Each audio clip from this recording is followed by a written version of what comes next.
Welcome to The Real Wine Show, a wine game show wrapped in a talk show, wrapped in a podcast about wine. I'm Matt. And I am Chad.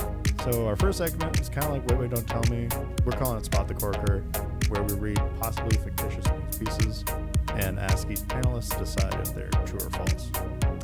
The second segment is the emotive blind tasting, where instead of relying on the usual descriptors like what kinds of fruits, how much tannin or acid the wine has, we ask our panelists to taste the wine and tell us a story about the wine based on how it makes them feel, like perhaps a memory, or if the wine were a person, what kind of person would it be? You know, think of it less of a game show and more of a wild discussion about the wide world of wine. So let's get into it. Let's do it. All right. Matt, do you want to do some introductions? Got it. Hey, everybody. All right. So we're going to start from stage right. So we have Andrew Backlin. And I've made Cockney rhyming slang for everybody's name. So it's kind of like if you want to say for a piece of toast, you'd say, hand me a piece of holy ghost toast. Or like ham and eggs is legs. So, you know, this wine has like very nice ham on it would be the thing to say. So, Andrew, yours is hacked in. So Andrew Backlin hacked in. Perfect. So I'll use it in a sentence as well. I know, eat Andrew the cold tater. So tater rhymes with a waiter, and waiter is also a server. So the Cockney rhyming slang for a server would be cold tater. Cold tater. Yeah. So Into tell us a little bit about yourself, Andrew. Yeah. I'm Andrew Backlin. I'm the winemaker at Medalis. We're in Fenville, kind of a newish growing region. I think people know in Michigan, you know, Traverse City. Southwest Lakeshore, Fenville is actually the third AVA in the country, so kind of strange trivia. I moved from Napa in 2018 to help start the winery, so feels like the wild Midwest, still trying to figure it out. We have about 40 acres under vine. We're not that wild, though, you've discovered. Yeah. Oh, well, maybe so, huh? Not around Holland, yeah. Not the wildest. But yeah, we have 40 acres of vineyard. We're going to be certified organic this fall, so that's been an adventure. Nice. Just kind of moving the ball along. You know, how can we be more sustainable? What can we keep pushing forward? Something that everybody pretty much told us that we couldn't do, so it really made us want to do it. I'll have a lot of different varieties. Got some Geraldo on the grind, a bunch of cool stuff. So we're just kind of making it up as we go, but really fun. Nice. Well, cool. Thank you. And then to your left is Jason Berthold. Did I say that right? Yeah. Okay, cool. Because it matters. No, because with Say it the however you like. oh, okay. No, I have to because of rhyming slang. I feel like we're going to a Cockney All name right. here, so I have baking mold. like it. Yeah. Like it. Berthold baking mold. Yeah. You now here's the sentence. So this will be the fun part. You bring the Jason out of Mickey yet? And that would mean, did you bring the baking mold out of the house? Because Mickey Mouse is house. All right. I wish I was smarter. Yeah. My I spent 12-year-old way too son would long. probably understand this more than I would. Yeah. I spent too long on this and not on the stories. So, Jason, do you want to tell us about yourself a little bit? Yeah. I have a baking mold company. No. I'm actually I'm a chef. I've been cooking for 30 years. Grew up in Michigan, left Michigan in 2000, went to New York, then to California, back to New York, back to California, returned to Michigan in 2019. And I am a wine lover. I was fortunate enough to work with some winemakers while I was in Napa, and I started my own wine label for 5 years.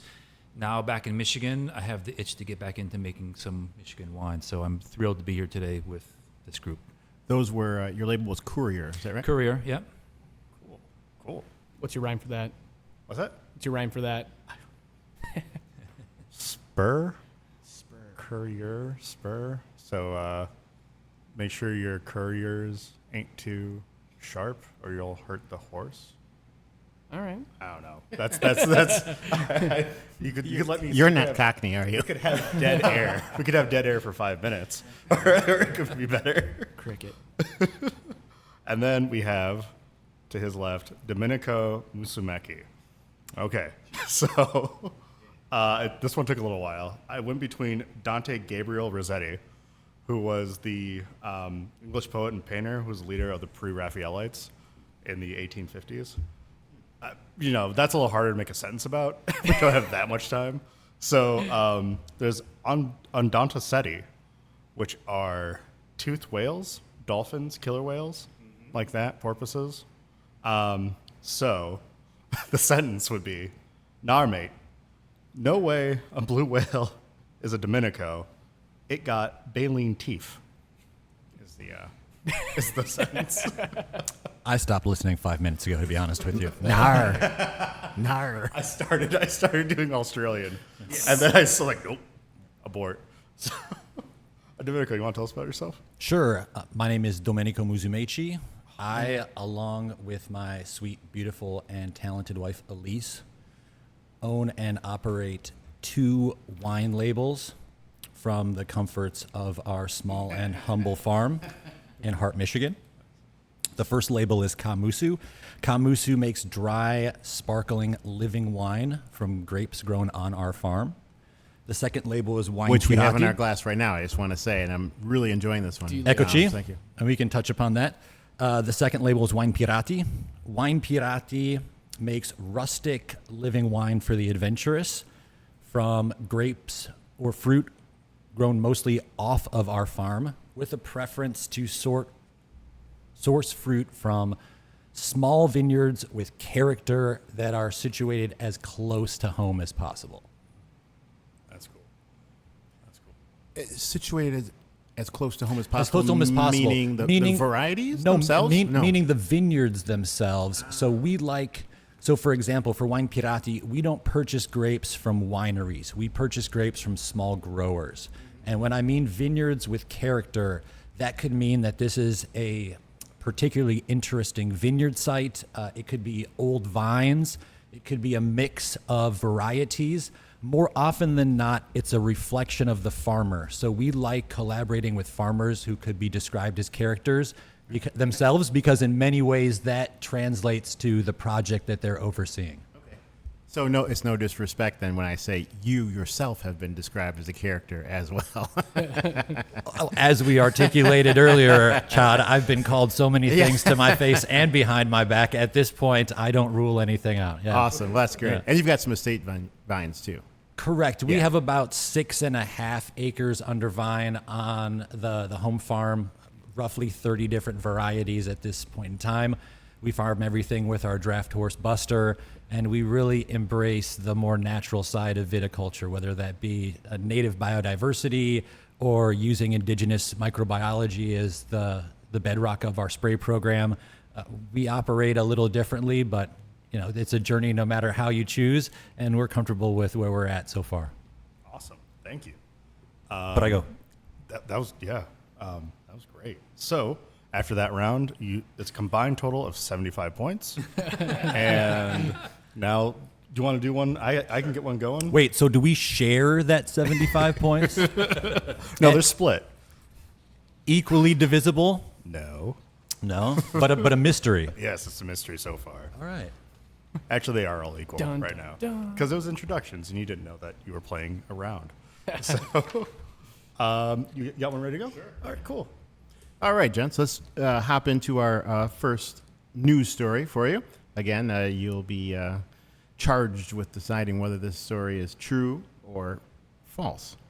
Since we have winemakers in the midst, we'll call this one Phoenix Rising. Up until July 2023, Chateau Ste. Michelle controlled some 27,000 acres of the total 63,000 acres of grapevines in Washington state, making them the dominant force in Washington wines. After they announced a dramatic decrease in the amount of fruit they'd be purchasing in 2024, a reduction of some 40%, Washington state growers who depended on Chateau Ste. Michelle were thrown into crisis as grape contracts were suddenly canceled. However, opportunity has presented itself out of the catastrophe, particularly for young upcoming winemakers and wineries. According to Andrew Garrow of Turidis, a sparkling-only brand, which he started in 2021, because many contracts were established in the 1980s and 1990s, quote, the average age of these vines is about 30 years right now. So it's really interesting that all of these growers have older vines available. As a winemaker, this is a special opportunity, end quote. And because many wineries are taking the opportunity to also uproot diseased vineyards or replant varieties with varieties that are better suited to the climate and terroir, winemakers like Garrow have an easier time getting growers to put in new, trendy varieties like Saperavi and to farm in ways more suitable to particular styles of wine, such as high acidity, low alcohol wines or sparkling. Says Andrew Latta, who was winemaker at Charles Smith for a decade before launching Latta Wines in 2011 and then Kind Stranger Wines in 2016, quote, he says, I still think we're going to see some pretty big realignment, but for people like me and other smart operators, I think our best wines are in the future. So that's our news story, and our question to you, the panelists, is, has a grape market crash in Washington State opened up opportunities for new startup brands? Yes. Okay, that's Domenico. Yes, definitely. Domenico. So yeah, Mimo? yeah, Go ahead, true. Mimo, yeah. I would say, and we discussed this earlier before recording. The wine industry is such a dynamic and transient industry. Seemingly, there are multiple components that are always in motion. You're always just around the corner from some kind of catastrophe. And there have been a number of stories coming out of other parts of the world, whether it be Australia or France or California, where growers are pulling up vineyards, sometimes older vineyards, but many of them on valley floors or less favorable areas for viticulture. And this is part of the track that we are on currently. So I would think with Chateau Ste. Michelle being a larger producer, probably having some larger vineyards in areas that maybe less desirable. There's opportunities always for people to get in somewhere, whether it be taking advantage of what someone's left behind or making something new for yourself, because there's always something in the wine industry that you can either fall back on when it comes to history or innovation or anything in between. So I would be surprised actually if this was false. Okay. And don't get me wrong, I'm really where my palate at today is probably where my head is at today. So I'm either going to be spot on or I'm going to be way off. But it sounds like there's there's check the biodynamic calendar before we came in. Exactly. Is it a root day? Is it a flower day? What is today? But that being Mimo said, brain day. yeah. More often than not, it's not a good day. John. Okay, Depends so how much wine I've had for breakfast. But yeah, I do think there's a lot of potential here for this to be true. Okay, cool. Yeah, it's a true then for Mimo. You got that? Looks like Jason's ready to comment. Dovetail off of that. I mean, Domenico said it really well, but I think this is absolutely true for a lot of the reasons that he mentioned, and also in part because there's been a big evolution, I think, in how people consume wine, and people have gotten, I think, a little bit less tied to brand and much more interested in story and purpose, and therefore some of these big brands that take hold of a lot of land and a lot of grapes and a lot of vines maybe have lost some market share. Right, because they're out of touch with what the consumers are. Right, they want a story. Yeah. And, new people to the industry, I think, benefit from some openings and availability in fruit that maybe was locked up for 20 years prior. So I do have to believe that this is a true story. Very good. All right. So, Andrew, are you going to fall? They're so eloquent. I'm just going to fall in line. Okay. Nothing to add. What's been coming through the, you're a California bred winemaker. Mm-hmm. Are you guys in touch? Do you have close relationships with anything? Kind of, somewhat. Washington Yeah, I feel like or? I've been on an island, doing a startup. So right, yeah, you've been out here for a number of years. Is it fire or is it not fire? All right, that's about what I know. Yeah. Okay, cool. Well, yes, gentlemen, you are all correct. So it is a true story. It was a pretty a dramatic thing. It caused a lot of shakeup, and people were very concerned about what was going to happen. But apparently, there's been some good turnaround.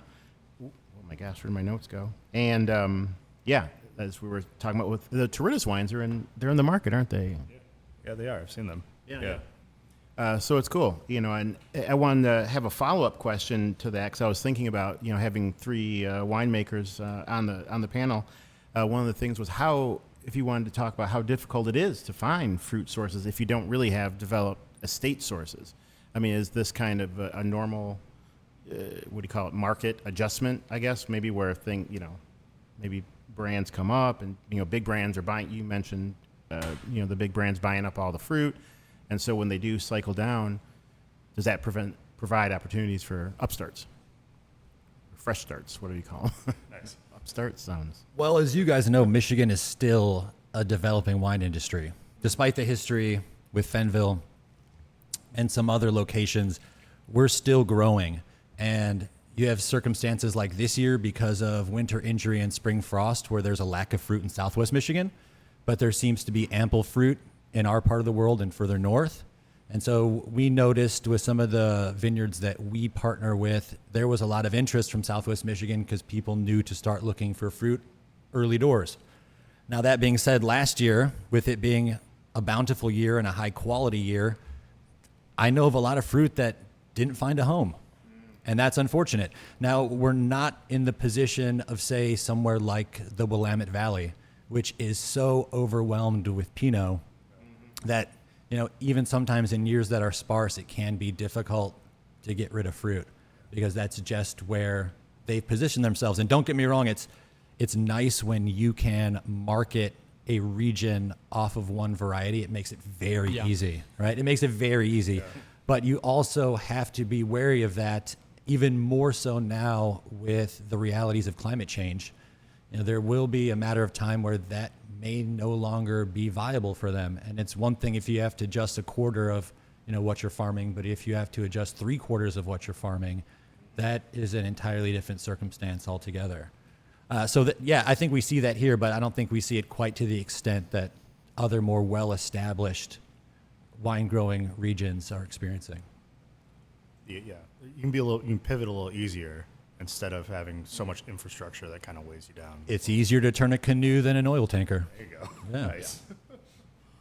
That's some down-home learning right there. That's very good. Send your kids to a farm for education. One of the other things I wanted to ask you guys, do Washington wines matter? Do you guys get this story? Is it? Well, Washington wine should matter in the state of Michigan in the sense that I believe Chateau Grand Traverse purchases a lot of Riesling from Washington State. I remember hearing about this, stuff coming in. 'Cause I remember also Two Lads brought stuff in back during the polar vortex era. What was that? What year is that? Yeah, and these were 2014. 2014, Yeah, yeah. 2015. Thank you. But these were not the only wineries by any means. We should certainly state that there are wineries across the state that, whether it's an abundant year or not for Michigan viticulture, they will still bring in juice or grapes from the West Coast. Or I even know of a winery that last year purchased juice from Italy. And that's just part of their business model. And for their clientele, they're content with that. Right. And for us, with what we do, obviously we operate in a very different sphere. But as we touched upon earlier, that's the beauty of the wine industry. There's no correct way of growing grapes, of making wine, or of selling it. You just have to find something that works for you. That's true. Well, I just wanted to ask you, Jason. So, for example, like with your clientele over at Travis Point, is Washington, is that a thing, or is it? Unfortunately, Washington is not called for with my audience. I do think that if we popped up a table and poured some Washington Cabernets, people would be excited about it. But I've unfortunately not had anybody ask for any Washington wines. It's where we find the most value. For cab and for a lot of other. Yeah. It's like, well, can't get you Napa. So here you go. So let's do one more, and then we'll be done with the whole show, right? Okay. This wine is not going to drink itself, guys. Okay. Polish divers. We can dive right in. Polish divers have discovered a sunken ship off the coast of southern Sweden, carrying champagne estimated to be 170 years old. It is not yet clear when the valuable cargo will be recovered. Last Wednesday, the spokesperson of Baltic Tech, a diving expedition company based in Poland, announced the discovery of a shipwreck. The team found the wreck at a depth of about 60 meters, 20 nautical miles off the Swedish island of Åland.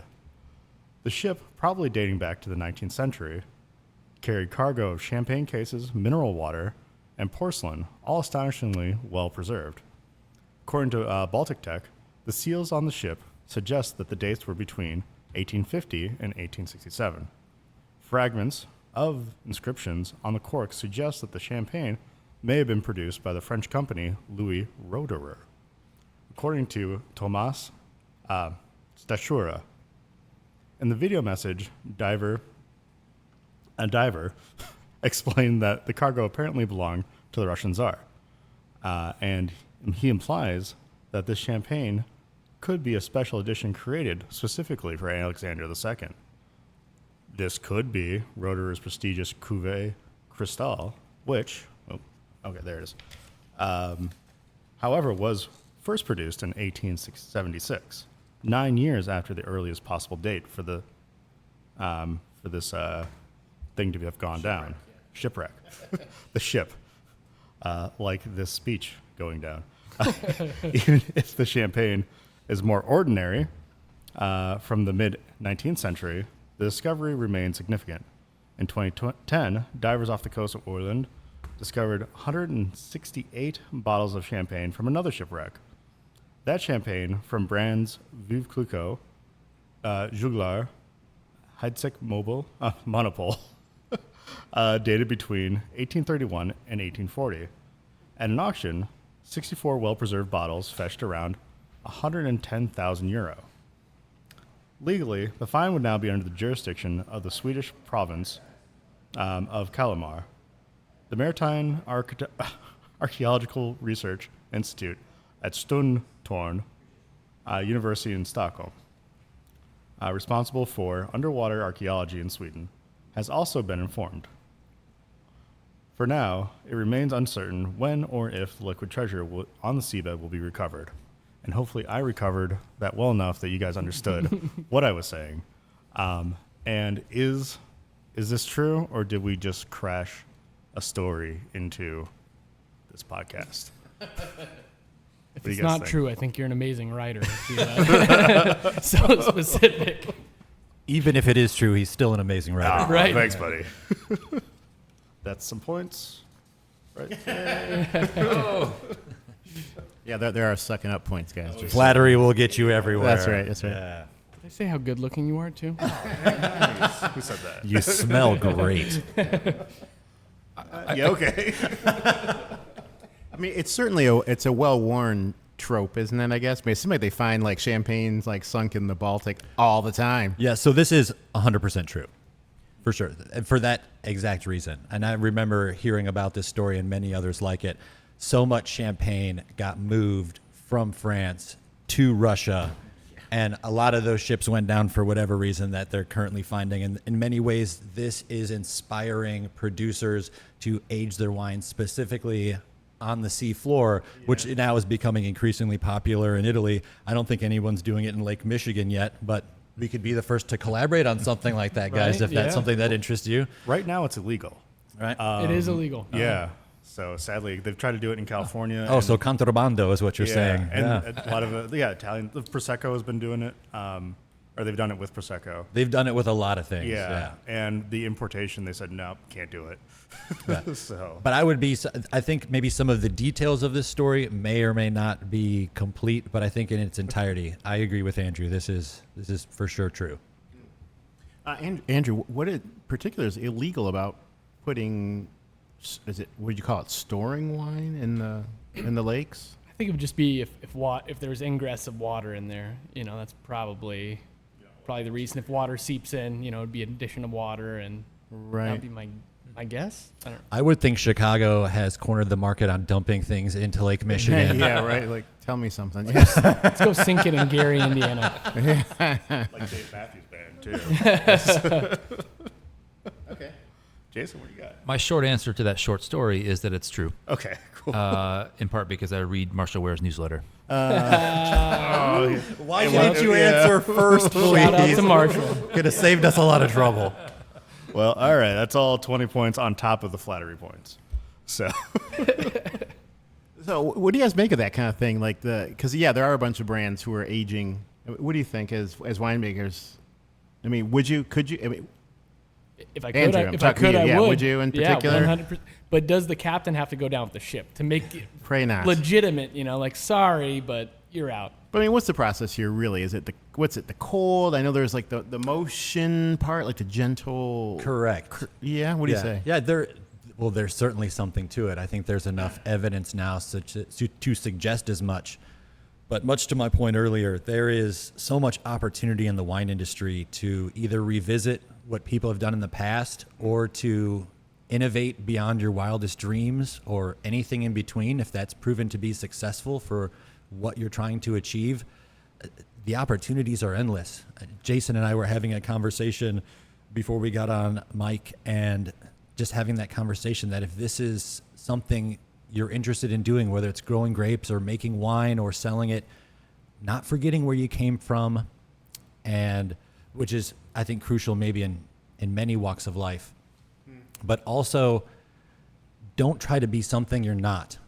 And I think, and Jason had brought this up earlier, now more than ever, people are looking for a story. They're looking for authenticity. And there are few products, few products like wine that can communicate a story, a presence of place, not just a time capsule, but a place capsule, right?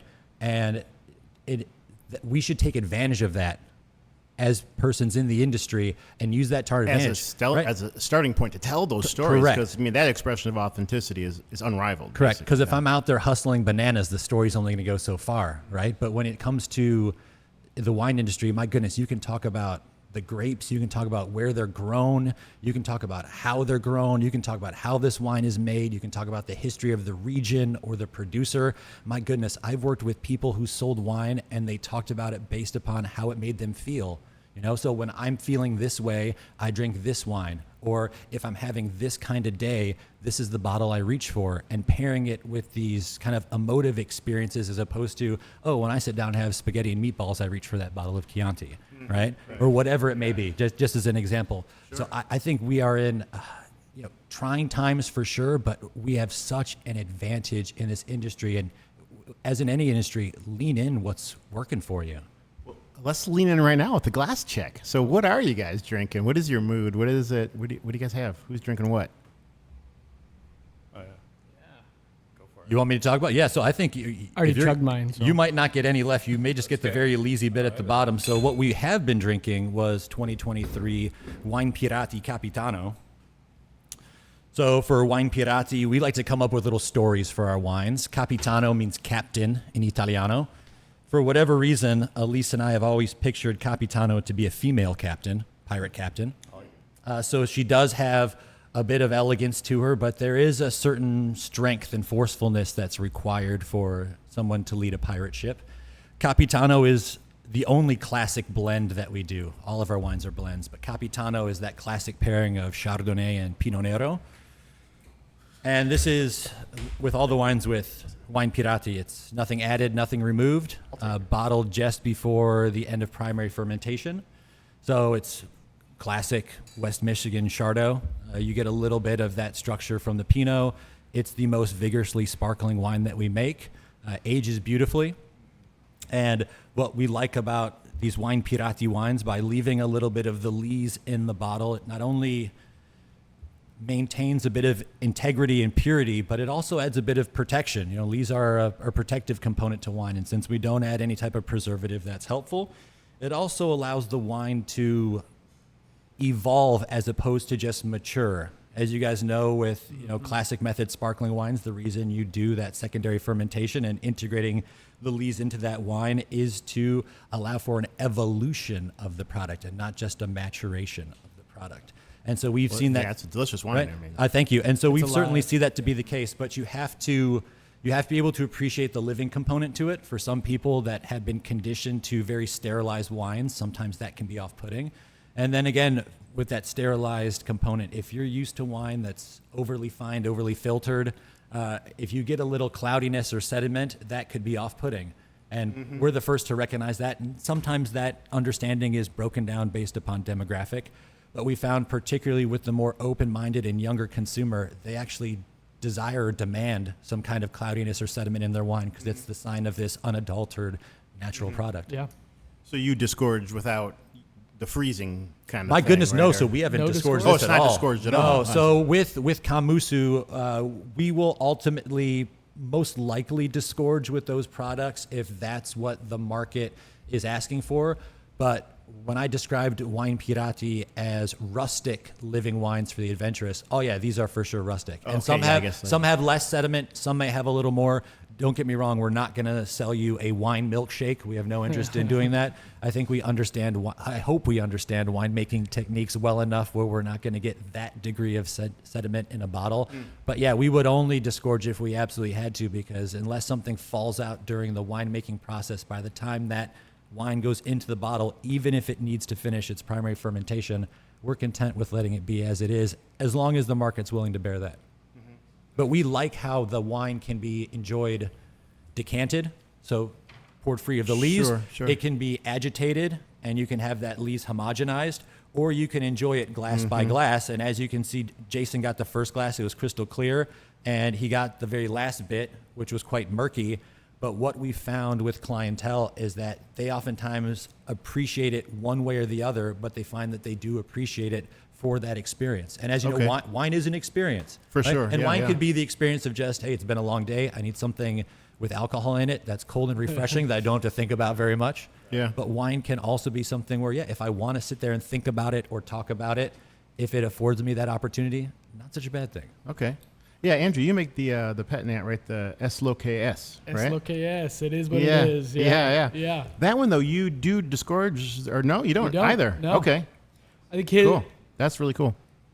we do cold stabilize, so it got it pretty clean before we put it back in the bottle. So stop the fermentation with cold, throw it in the bottle, because sometimes you have some of those pet nats that are just gushers. You get some of those reds and it just sprays all over. So we wanted to be like kind of service friendly, but Okay, and so that's the cold stabilization process. yeah, try and get It rid of those just shuts down. tartrates. Okay. You get tartrates in a bottle, it just Yeah. gushes because there's a nucleation point. So Oh, yeah. I see. Okay, thank you. Yeah, it's like putting your orange juice with pulp into the refrigerator. All of that particulate is going to settle out at the bottom of the tank. Right? And so if you have the technology to be able to do so, very convenient. Also because it can slow down or arrest the fermentation. And if you're trying to make a rural style sparkling wine and finding that sweet spot where you get the wine in the bottle and you have something that's still carbonated, right? Because you don't want something flat, but you also don't want something that's going to explode on you. Having that tool available to you as a winemaker has a lot of use. We use little to no technology in our winemaking, so we have to be even more attentive. So sometimes there may be a bottling session that goes from midnight to 4 a.m. because we didn't have the opportunity to retard that fermentation by chilling it. But that's part of the fun. Harvest wouldn't Yeah. be fun unless you have an experience like that. And it gets hard when it's a big lot, like 2,000 gallons, Yeah. because what you start with, what you end with is totally different carbonation. So Oh, chilling right. stuff down, it allows us to have a little more Uniformity. I guess. Uniformity, yeah. Okay, cool. Awesome. So I poured myself is that a Riesling? Is anybody else drinking this? Riesling, yeah. On the table, Jason. Can you tell us what that is? Because it's kind of interesting to me. It's really grapey. It almost tastes a little like what I call foxy or like wild grapey character. Foxy, yeah. Yeah. Well, it's a Vollenweeder Wolfer Goldtrub. Goldgrub? Goldgrub. 2020 Cabernet from Mosel. And very grapey. I think, what do they call it? Fruity wine, right? Yeah. Delicious. That's a German style. Well, I think Fruity, it was the calling it fruity style. wine, or? I think it was the style that is kind of referred to nowadays as the predicate wines, where it's like with a little RS left in it, compared to all the truck and stuff that's become fashionable today. I don't know a ton about the wine. I've had it a few times. It's fantastic. They do a little Lee Stern too. Really? There's a Yeah, little bit of that creaminess You definitely get in there. almost Parmesan rindy. Yeah. When you age these, they just really it comes out as like yogurt, Yeah. Greek yogurt. It's so cool. Has a lot of concentration and intensity to it. Yeah. I mean, there is kind of a lactic thing to it. Yeah, there Yeah. is for sure. Yeah. In a good way. If wine could be a comfortable pillow, this would be it. All right, so you guys are going to need to. You've been running here neck and neck Everybody's on the same thing. We got to throw them something that's going to mess them up. Oh, yeah. So let me give you another news story here that might be a little more challenging for you guys. Okay? So this one is called, let me clear my throat to do this here, Cabernet. Does that sound very horse-like? Anybody? Okay. You've got horses. As a man who farms with horses, Please. that is exactly what horses sound like. So please note another 100 points You're for Dom. For Mimo. Scientists in Australia have been using gene editing on grapes to specify and enhance food pairing affinity in the resulting wines. Using the CRISPR technique, which allows precise manipulation of keys on the DNA chain, scientists at Macquarie University in Queensland claim to have successfully edited animal genes into grapes in order to allow the expression of complementary flavors for meats in the resulting wines. Where did I go? Wine, while still in the experimental stage and not yet ready for federal approval or use in commercial winemaking, great promise has been shown, particularly with the insertion of DNA from New Zealand lamb into Shiraz grapes.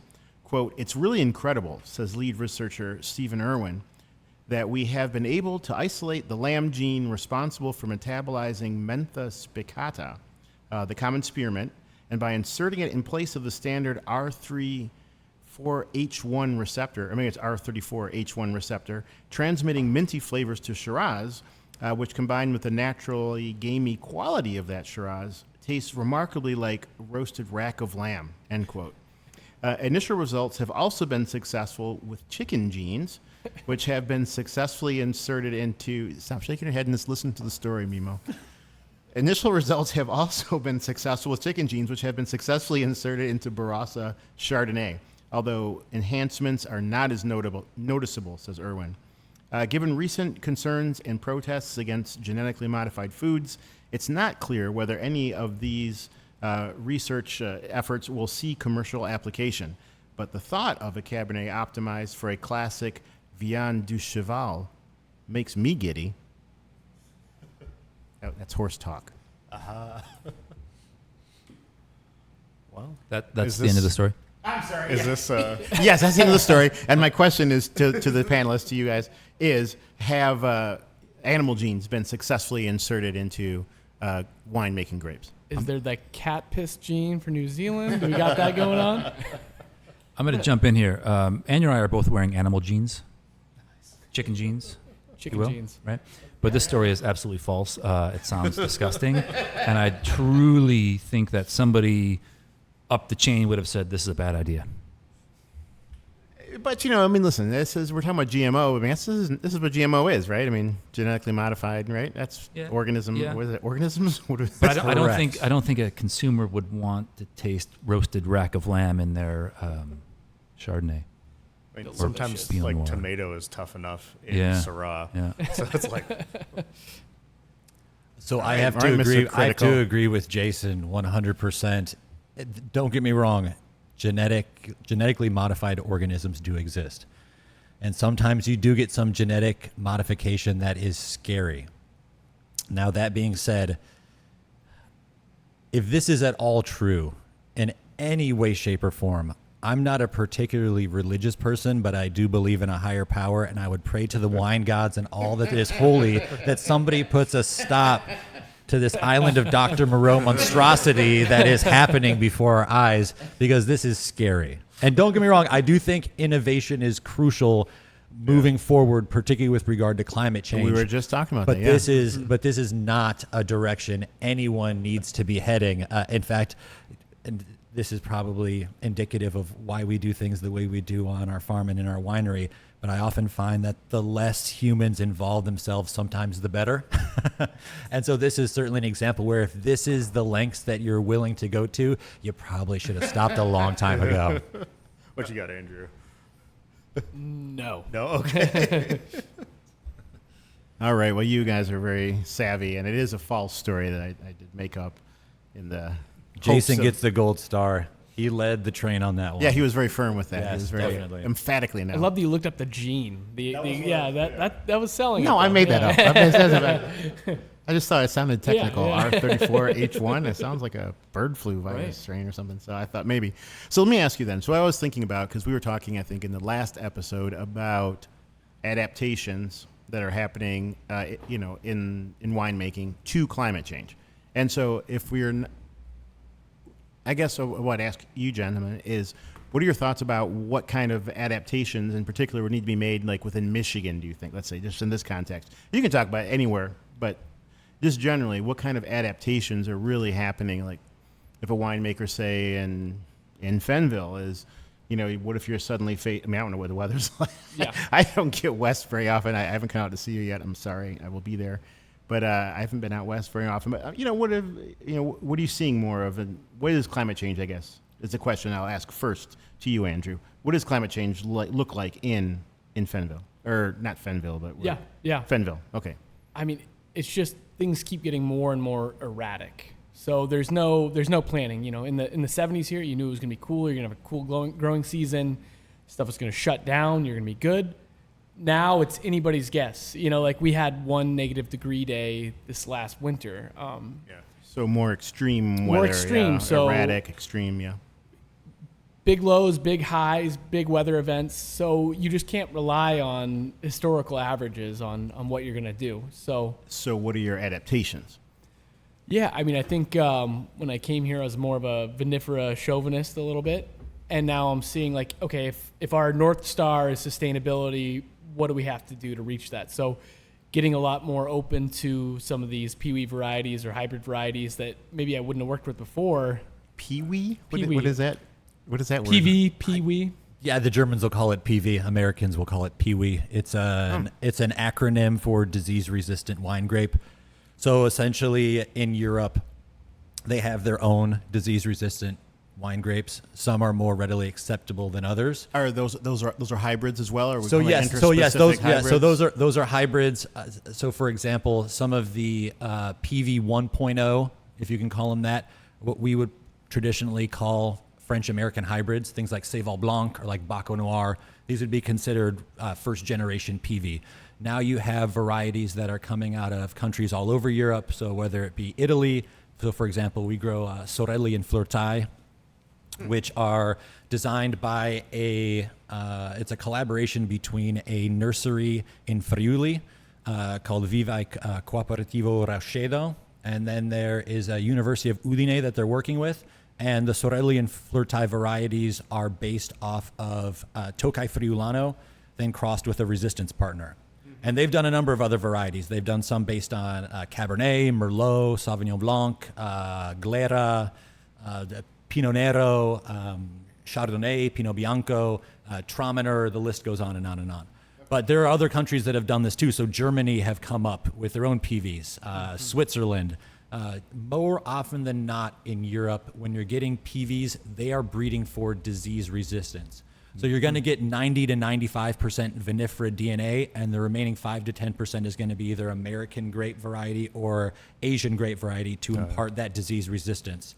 The European Union conducted a study, and they saw that grapevines accounted for something like 6% of all agricultural land in the EU, but over 70% of all fungicide use. Yep. Wow. And so they said, whoa, this is unsustainable. We can't really change where we farm, and people don't really want to change what they farm. So let's encourage people to create some disease-resistant varieties that first and foremost have high first high wine quality, second disease resistance, and then third, if they're cold hardy, great. But for most countries in Europe, they don't care. Now you do get some varieties out of Ukraine and Russia that do care about cold hardiness. But for the most part in Europe, they're not breeding for that. Now the difference between that model and what you see here in the United States is that most disease-resistant varieties here, what people affectionately call hybrid grapes, those are oftentimes bred for cold hardiness first, and then disease-resistant second, and then wine quality third, and that's just to open up new markets, right? So it's purely a business decision. So Andrew, for you, what are you looking for in the hybrids that you've started thinking about at Modalis? Are you looking at disease resistance to handle those cold, like, I don't know, So like botrytis resistance or what? a lot of these varieties talked about, like coming out of Minnesota, cold tolerance is number one, but I don't need to be good down to negative 35. So I mean, wine quality is number one. So we're trying to find varieties that, man, if I could spray three times a year, that's what I want to do. If our goal is sustainability, that's what I want to do. With heat, you're going to get mildew. Yeah. So it's like, And I think the market's so much more open, you know, like it doesn't have to be varietal all the time. As long as you're doing something cool, you have a story, like that's what we want to do. So like, let's make something that's banging and we can explain it after, you know? I like that. But there's a lot of cool stuff out there. And the Swiss are like 20% of the acreage is under some of these varieties. It's a I believe Switzerland is number one per capita for PV varieties, and Germany is number two, although Northern Italy is starting to catch up. But, you know, in many cases, some of these varieties, at least originally, were outright outlawed. So for France, for example, France has a long history of working with disease-resistant wine grapes. And because of I want to say the legalities, but there was a motivation behind these legalities. So say if you're growing Chardonnay and it's challenging to do so, that keeps bodies on the farm. Right? It keeps people married to the farm. It keeps people doing something that's traditional. So even if you could grow something that smells like Chardonnay, tastes like Chardonnay, much easier to grow, right? Maybe it's buds out a little later, so you don't have to worry about spring frost. Maybe you spray it a fraction of the amount that you would spray 100% Chardonnay. That was discouraged because, again, that would mean that not only are you starting to rival some of these People more are off the farm. well-respected, right? People leave the farm, but now you're also starting to rival some wine regions that are very well-respected. And I think we all know when it comes to regions like Champagne, Bordeaux, Burgundy, they're famous for a reason, but there's also a certain protectionist element there that has allowed for that development to occur. And so in many ways you say, hey, you can't grow this, right? And sometimes it would be tolerated. Sometimes people would look the other way. But in many times there were levels to how far you could push things. And don't get me wrong, there is some valid reason at times to outlaw certain things. Like outlawing Gamay back in the day. Right. So exactly. Really? But for example, we on our farm, we work with almost 30 different varieties. We work with a lot of PVs. We work with some vinifera. We work with North American hybrids. We work with some heirloom domestic varieties, what some people call heritage grape varieties. We work with experimental grapes. One of the domestic varieties we work with is called Isabella. Isabella originates from South Carolina. It's a wild cross between a native grape and Petit Menson. And this is a variety now that you don't see grown widely, but it was popular for table grapes, winemaking. I think it's still the number one grape grown in Brazil. But it was one of the first grape varieties exported to Europe. Cool. Because of its quality. Unfortunately, it's also rumored to be the grape variety that brought phylloxera. Oh, really? Oh, that's a demon right there. So there you go. So the demon's in the details. Yeah. So just from your perspective, Jason, because you're still in contact quite a bit with California, I mean, To a the degree, hybrid thing is that a thing? I mean, they don't have the same concerns, right? I'm not aware of at least my community in California that are working with hybrids. So what kind of adaptations do you think are happening in the California? We have great climate, you don't worry about disease, you don't worry about cold so much. You worry about fire and smoke. Yeah, that's a big one, right? Right. But you can't do much. I mean, grapes aren't gonna. But I see people breeding for Pierce's disease resistance. So UC Davis has some new varieties coming out that are resistant to Pierce's disease, which is big issue. Texas, some of California, anywhere south where it doesn't get cold enough. So they're coming out with some really cool. Even Virginia now. Virginia, disease, Oh, okay. Interesting. Cool. The few people that I've been in touch with over the last couple of years about winemaking in California, I think there's been a renewed emphasis on rootstock. Okay. Just as people are trying to use less water, create more. So you want deeper tap roots. And stronger that kind of vines, and I think people are talking about rootstocks more than ever. Okay. Thankfully, interesting. rootstocks deserve more of the conversation. We need more AXR. But I would argue, with regard to rootstock, a lot of times when people talk about complexity in the winemaking and it coming from the vineyard first, they talk about clonal selection. But just as important, if not more so, should be rootstock selection, because how much of that interaction between the soil and the grape happens with that rootstock, right? And so having that conversation of, yes, clonal diversity in your Pinot, but having some clonal diversity in your rootstock can also make a big difference in that expression of the final product. Yeah, cool. So let me ask this question then of Matt, because he's been over here, I've seen scribbling away, and I think the game is looking pretty tight. So I think we need to shift from the news stories and throw them something else because you gotta break this up. Oh, yeah.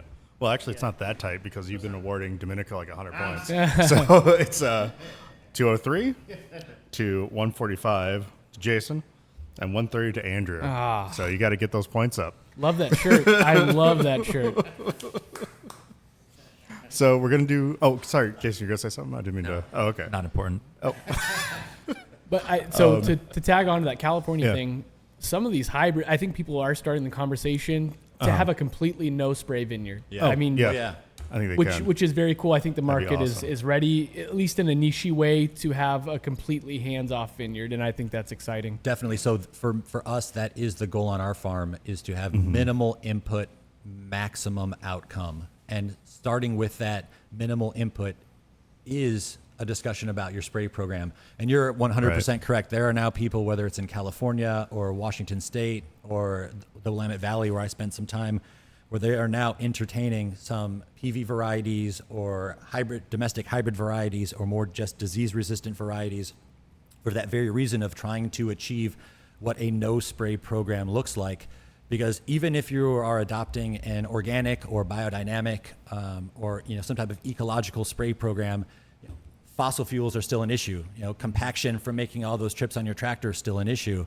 And so trying to achieve what is a no spray or a low spray vineyard should definitely be part of the conversation, because it will have to be in the future. Yeah. And so we had a visitor out to the farm who is in the industry, so I will not name them, but he had asked if we were organic or biodynamic. And we said, oh, well, we go way beyond organic or biodynamic.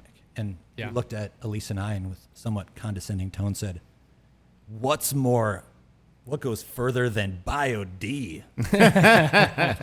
Hold your thought there, Mimo, because we're going to move into the emotive blind tasting segment here. So have you guys clear your glasses, and then Matt's going to pour some wine for you. But Mimo, pick up on what's more organic than Bio-D? Sure. So Elise and I, of course, shot each other a quick look, and then the answer to that is always, well, there is a concept of a no spray vineyard.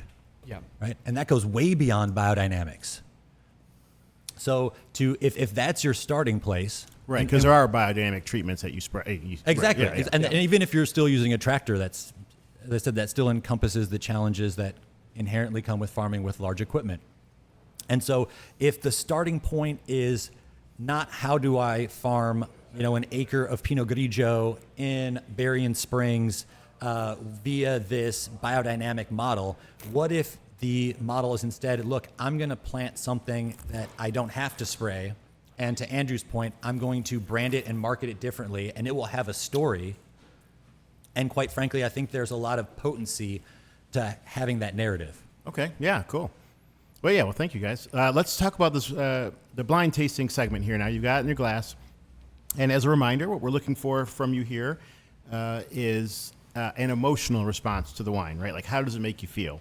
Perhaps it'll trigger a memory or something like that, but you have the alternative option of describing the wine as a person. So if you're not getting, if it's not really making you feel a certain way, tell us what kind of person the wine would be if it were a person.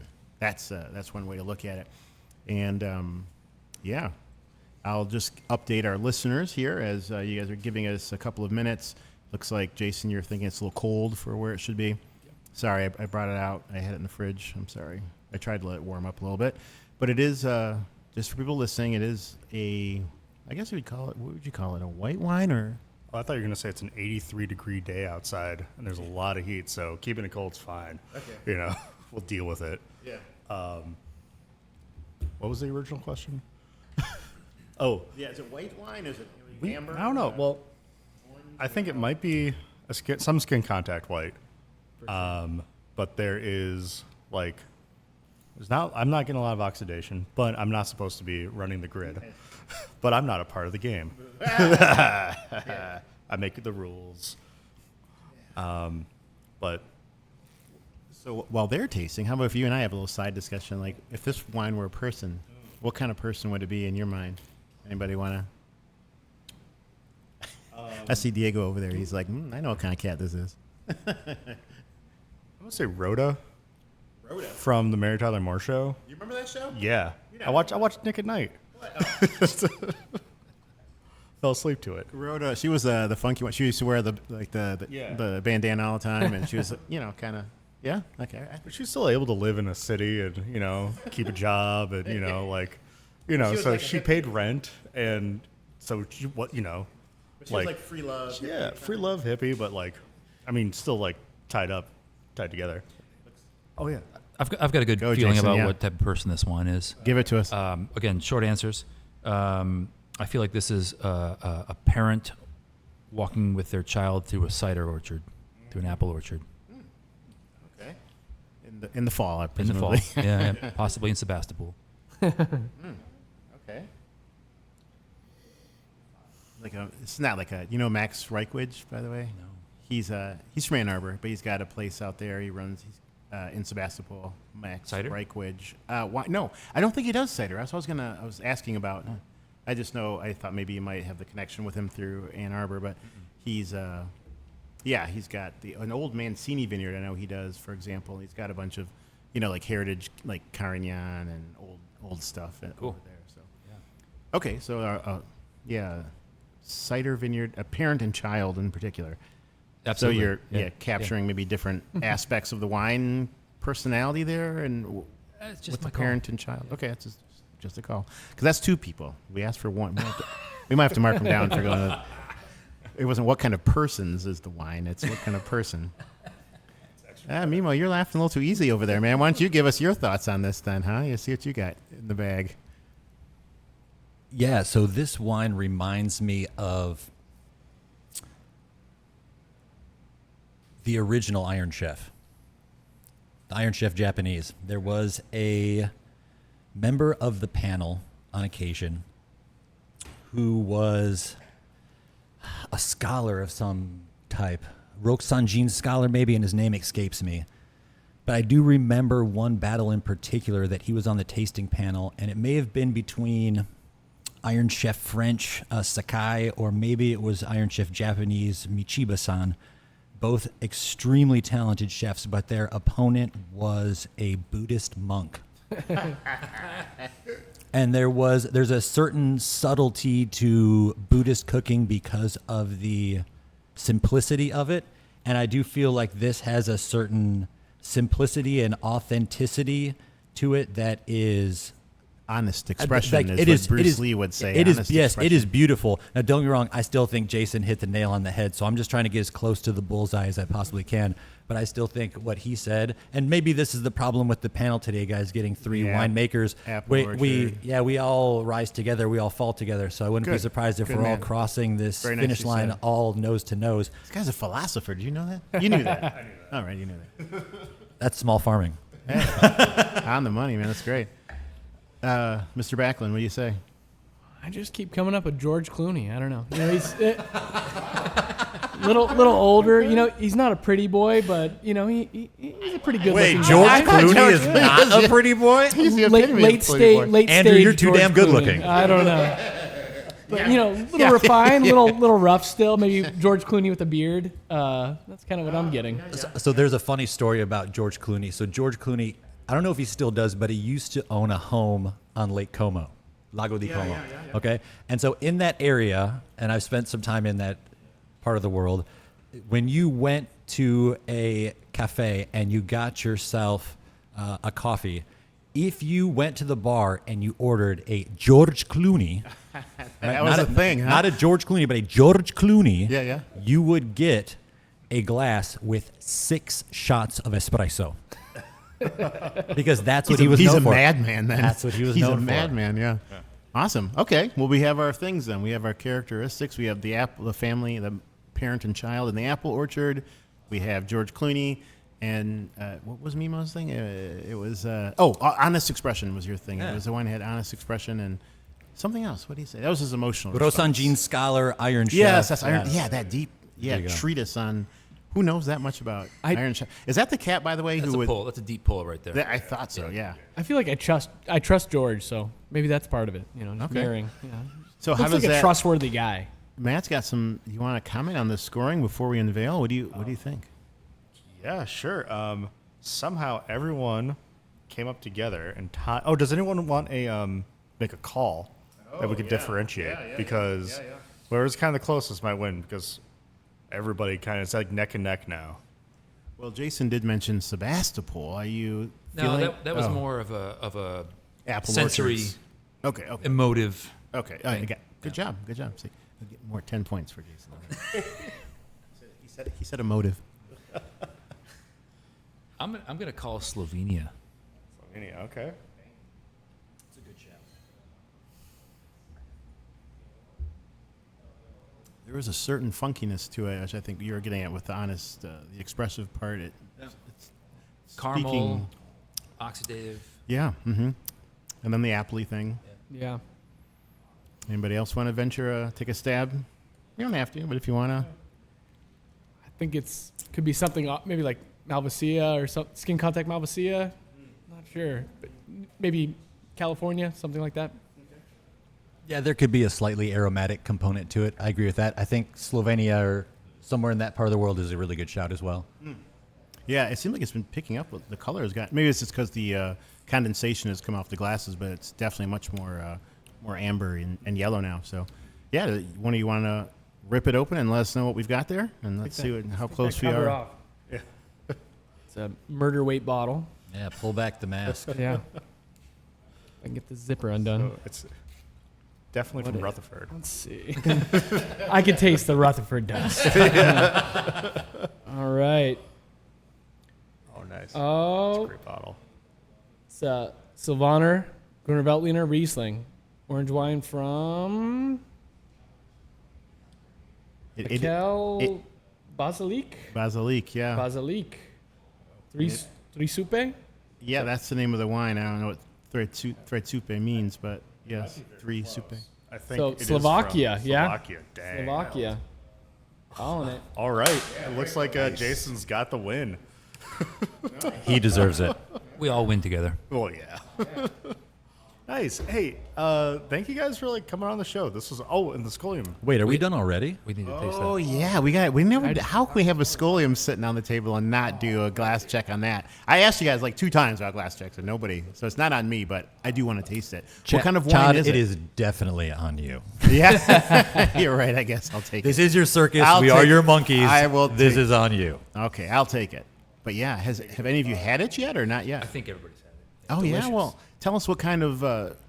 You brought this in, didn't you, Jason? The Scholium project. Which wine is it, and what's the storyline on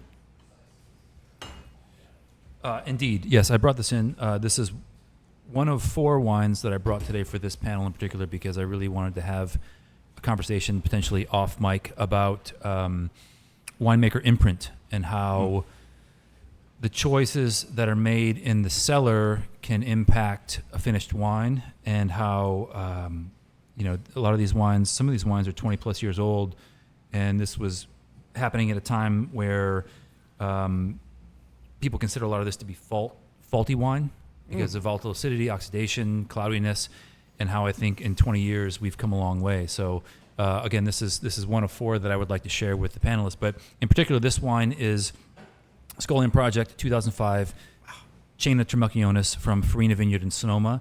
It is Sauvignon Blanc, and this vineyard is at the lower part of a hillside, and the upper portion was harvested first, very clean. The lower portion came in later, and this was fruit that went to a lot of, let's say, high-end Napa winemakers. Yeah. And when they saw this lower portion come in with botrytis, they freaked out. Right. So- you can taste the botrytis on it, too. Absolutely. You can smell it too. Botrytis is your the friend. nose is getting really fascinating. Exactly. So this is the starting point of where a winemaker has their imprint. So my friend, my mentor, Abe Scherner from Scholium Project, decided to take all of this fruit with botrytis, destem, crush, let it sit, and then pressed to 100% new oak. And these wines fermented for almost 2 years, and they were 4 barrels, 5 barrels, all at different rates. Yeah. And I don't remember exactly how many of them were bottled together, but this is an example of a wine that is made. It's a one-off, right? So the 4 bottles that I brought today are one-offs. It happened, right? It's like an album where you record live in the studio, that's the moment, right? It's on tape, it's on record, vinyl, whatever it is. Same with a lot of these wines. So This wine is a prize. Yeah. Thank you for bringing it. my pleasure. It is a prize. And it's something, I haven't opened one of these in a few years, and my wife and I tend to enjoy this around the holiday time because it's got like spice and botrytis. Yeah, it's luscious Like a and it feels indulgent. Cinnamon graham cracker. Absolutely. You know? Yeah, it feels really indulgent. I It is opened so it rich and yet still being so fresh for a 2005. So, 19 years old. I opened it around 10:30 this morning, and at first I was a little concerned because there was, weird volatile stuff, and it blows off like it always has. Yeah, And I think people say good VA, and I'm usually like, oh yeah, you're trying to cover up. no, if you drink Chateauneuf du Pape, you know what good VA Yeah. is, right? It's Like good so many VA. other things. Yeah. They would say lifted instead of Lifted aromatics. But I thought it's a cool example to share with some friends and winemakers and people who are interested in wine study, and how you take what you're given and you make some choices. And as somebody who comes from a culinary background, cooking is about making choices, right? You choose to add a spice, an acid, whatever component.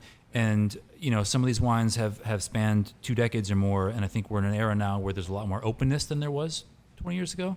So it's kind of fun to go back and look at some of these things that maybe weren't revered in its day and potentially could be now. Let me ask you too. So, what does Abe think about that? Does he feel like his wines was he ahead of his time? Does he feel like he has a greater audience now, or I'm just kind of curious. Well, I don't want to speak for him, but he was completely committed, and that's what partly drew me to him, because this is the era of 2003, 4, 5 where chefs are taking off and winemakers are taking off, and I love the fact that he was just kind of going full throttle. Yeah. No fucks given, right? Yes, and we would bring in fruit, and it would go to 5 barrels, and you'd have 4 different wines. Yeah. Yeah, that's great stuff.